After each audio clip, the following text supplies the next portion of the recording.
کیا یہ دنیاوی اخلاق کے اعتبار سے کوئی آپ کی تعریف کر سکتا ہے؟ بلکہ تمہارا ضمیر خود تمہیں اس بات کی اجازت نہیں دے گا. میرے گھر کے دروازے پر میرے گھر کا جنازہ رکھا ہے اور اس وقت ارے حال تو یہ ہوتا ہے لوگ چولہا بند کر دیتے, کھانا نہیں پکتا گھروں میں. تو جب امت مصطفیٰ پر ایسے سخت حالات آئے ہیں تو جوانوں سے میں یہی کہتا ہوں, کچھ وقت تو نکالو قرآن پاک کے لیے, کچھ وقت تو نکالو رسول محترم صلی اللہ تعالی علیہ وسلم کی شریعت طاہرہ کے لیے. آج اگر تم نہیں اٹھے اور تم نے اپنے عملی میدان میں کوششیں نہیں کی تو پھر بات یہی ہے کہ امت اس وقت ان حالات سے گزر رہی تھی کہ روزانہ ملک شام, فلسطین, یمن, عراق, ہر جگہ سے بچوں کی چیخیں آتی رہیں اور ہم تو موج مستی میں رہے. آپ لوگوں کا ایک سوال ہو سکتا ہے ہمیں کیا کرنا چاہیے؟ میرے عزیزو, دل کو نرم کر دینا یہ بھی بہت بڑا کمال ہے. اپنے دل کو نرم کر لو. بس یہاں بیٹھے ہو, تم جا نہیں سکتے اتنے بڑی دور اور وہاں جا کر کے مقابلہ نہیں کر سکتے, یہ ہمیں بھی تسلیم ہے, ہمیں بھی پتا ہے. لیکن ہمارا تقاضا صرف اتنا ہے, یہاں بیٹھے ہوئے دل سخت تو نہ کرو. دل میں اگر تمہارے نرمی آ گئی, یہی اللہ رب العزت کی بارگاہ میں قبولیت کی علامت ہے. دلوں کو نرم کر لینا اور اللہ تعالیٰ کی طرف دوڑنے کی خواہش پیدا کر لینا, بس اتنی سی بات ہے. میں اس آیت کریمہ کو مکمل کر دوں. اللہ نے فرمایا کہ ظالم عنقریب جان لیں گے کہ کس پلٹی پر وہ منہ کھا کر گریں گے. اللہ تعالیٰ ظالموں کو ان کے انجام تک پہنچائے گا. تاریخ میں یہ بات موجود ہے, ظلم ایک حد تک جاتا ہے, اس کے بعد پھر کروٹ لیتا ہے. الحق یعلو ولا یعلی علیہ, حق غالب ہو کر رہے گا, اس پر اللہ کسی اور کو غالب نہیں کرے گا. ہاں, چند دنوں کے لیے چاند پر بھی گہن لگ جاتا ہے, لیکن اس کا مطلب نہیں کہ چاند کالا ہو گیا. جب گہن ہٹتا ہے تو پھر چاند اپنے شباب کے ساتھ چمکتا بھی ہے. اگر خاندان نبوت پر کربلا جیسا واقعہ پیش آیا ہے تو اس کا مطلب یہ نہیں ہے کہ نبی کا خاندان مٹ گیا. دنیا آج بھی جانتی ہے, پوری دنیا کے چپے چپے میں میرے مصطفیٰ کا خاندان آباد ہے. سادات کی خوشبو ہر جگہ موجود ہے. لیکن تخت پر بیٹھے ہوئے شاہی حکمرانوں کے خاندان کہاں چلے گئے؟ یزید کے بچے کہاں ہیں؟ یزید کا خاندان کہاں ہے؟ کوئی نہیں بتا پاتا. اس لیے یاد رکھو, رب تبارک و تعالیٰ قرآن میں فرماتا ہے کہ ظالم عنقریب یہ جان لیں گے کہ وہ کس پلٹی پر گرائے جائیں گے. اب ایک بات میں آپ کو بتاؤں, حالات پھر سے ہمارے ساتھ ایسی ہی ہیں. کربلا واقع ہونے کو ہے اور یزیدی فتنے جنم لے چکے ہیں. جگہ جگہ یزید ہیں اور وہ اپنے طاقت کے زور پر پوری دنیا کے نظام کو بدلنا چاہتے ہیں. اب ہم پوری دنیا میں نہ جائیں تو اپنے ملک میں ہم حالات دیکھ رہے ہیں. یہاں پر اب حسین اعظم کے کردار کو زندہ کرنے کی ضرورت ہے. ہم چھوٹی چھوٹی سی باتوں پر بلک اٹھتے ہیں, تڑپ اٹھتے ہیں. کہاں حسین اعظم کی کردار؟ کربلا کے میدان میں اترنا بہت دور کی بات ہے. ہم چھوٹا سا کسی کا تانا دیا ہوا برداشت نہیں کر پاتے. ہم چھوٹی لڑائیوں میں آپے سے باہر ہو جاتے ہیں, آسمان سر پر اٹھا لیتے ہیں.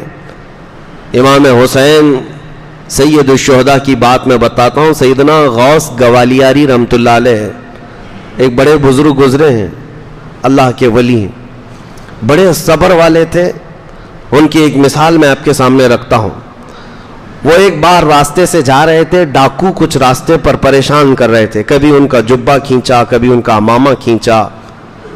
تو ان کے مرید ساتھ میں تھے اور ان کے ساتھ ان کی ایک نواسی تھی, چھوٹی سی 8 سال کی یا 7 سال کی بچی تھی. اس کو ساتھ میں لے کر چل رہے تھے. تو یہ جو گنڈے تھے, موالی تھے, وہ کبھی آپ کا جبہ کھینچے, کبھی امامہ کھینچے. تو ان کے مرید کہتے, حضور آپ کی شان اتنی بلند, ان ظالموں کو دیکھیں کیسی شرارت کر رہے ہیں, ان کو کچھ انجام تک پہنچائیں.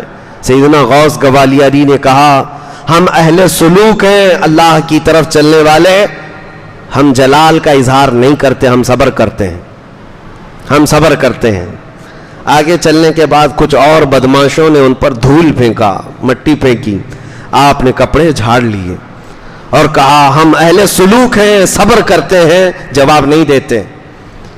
ان دیے ہوئے مظالم کے ہم جلدی جواب نہیں دیتے. مرید بار بار کہتا تھا حضور ان کو ہلاکت کی دعا کر دیں. کہا نہیں, اہل اللہ, اللہ والے بد دعا نہیں کریں گے, صبر کرتے ہیں.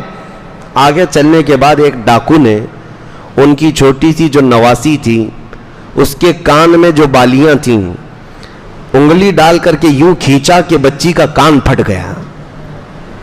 بچی کا کان پھٹ گیا. سیدنا غوث گوالیاری نے دیکھا بچی کا خون, بچی کا کان لہولہان ہے. صرف آپ نے انگلی سے یوں اشارہ کیا, اے رب العالمین اس کو تباہ فرما.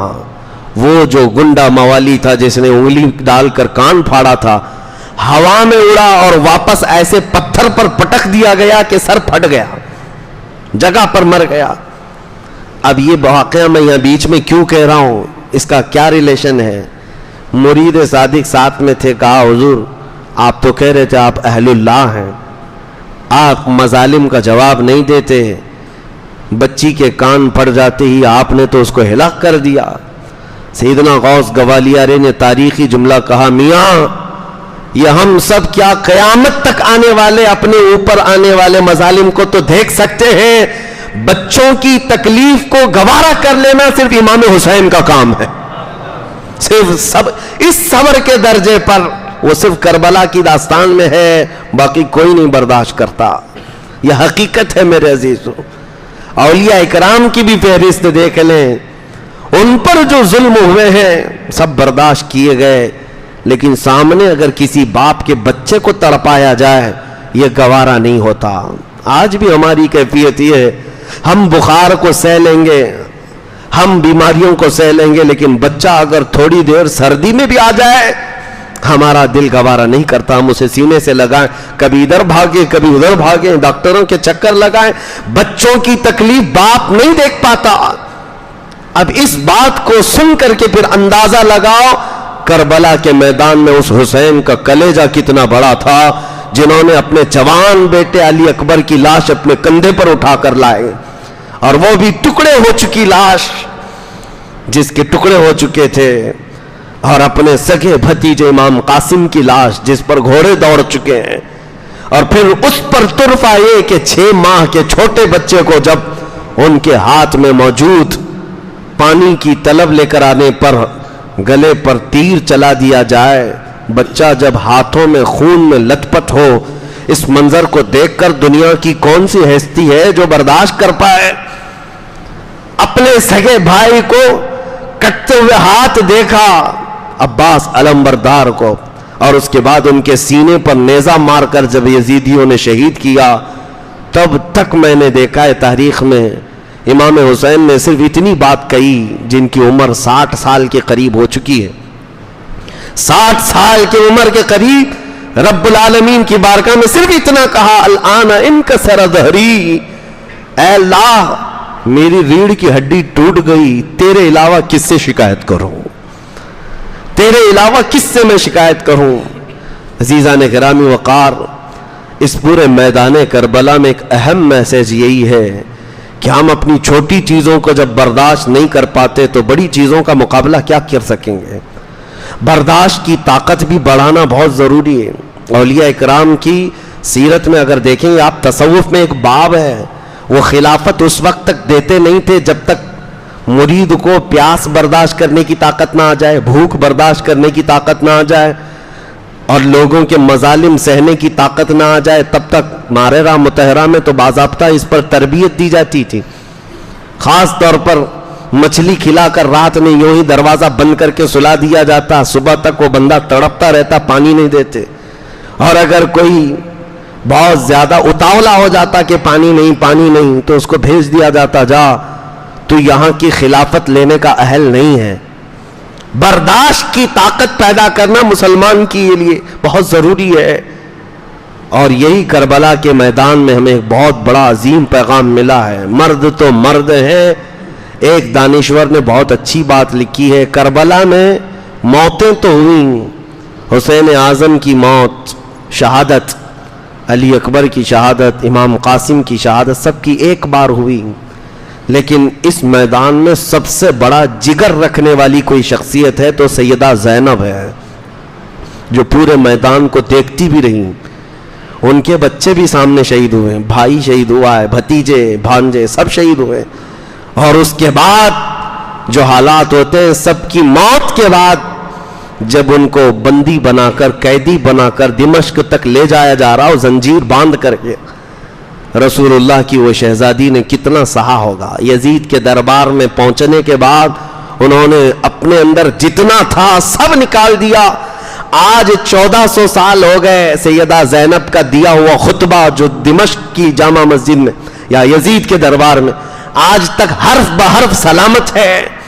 لوگ آج اس کو پڑھتے ہیں تو رو پڑتے ہیں. سیدہ زینب نے جو خطبہ دیا تھا, ایک ہی جملہ اگر میں بتاؤں میرے عزیزو, سیدہ زینب نے کہا تھا دنیا کی ہر ماں اپنے بیٹے پر روتی ہے اگر بیٹا انتقال ہو جائے, ہر بہن اپنے بھائی کی موت پر روتی ہے, ہر پھوپھی اپنے بھتیجے کی موت پر روتی ہے, لیکن زینب کے لیے یہ تلاش کرنا ہی مشکل ہے وہ روئے تو کس پر روئے, بھائی پر کہ بیٹے پر کہ بھتیجے پر کہ بھانجے پر, سب کی لاشیں ایک ساتھ ہیں. عزیزان گرامی وقار, کربلا کے اس میدان میں ایک بہت عظیم پیغامات دنیا کو ملے ہیں.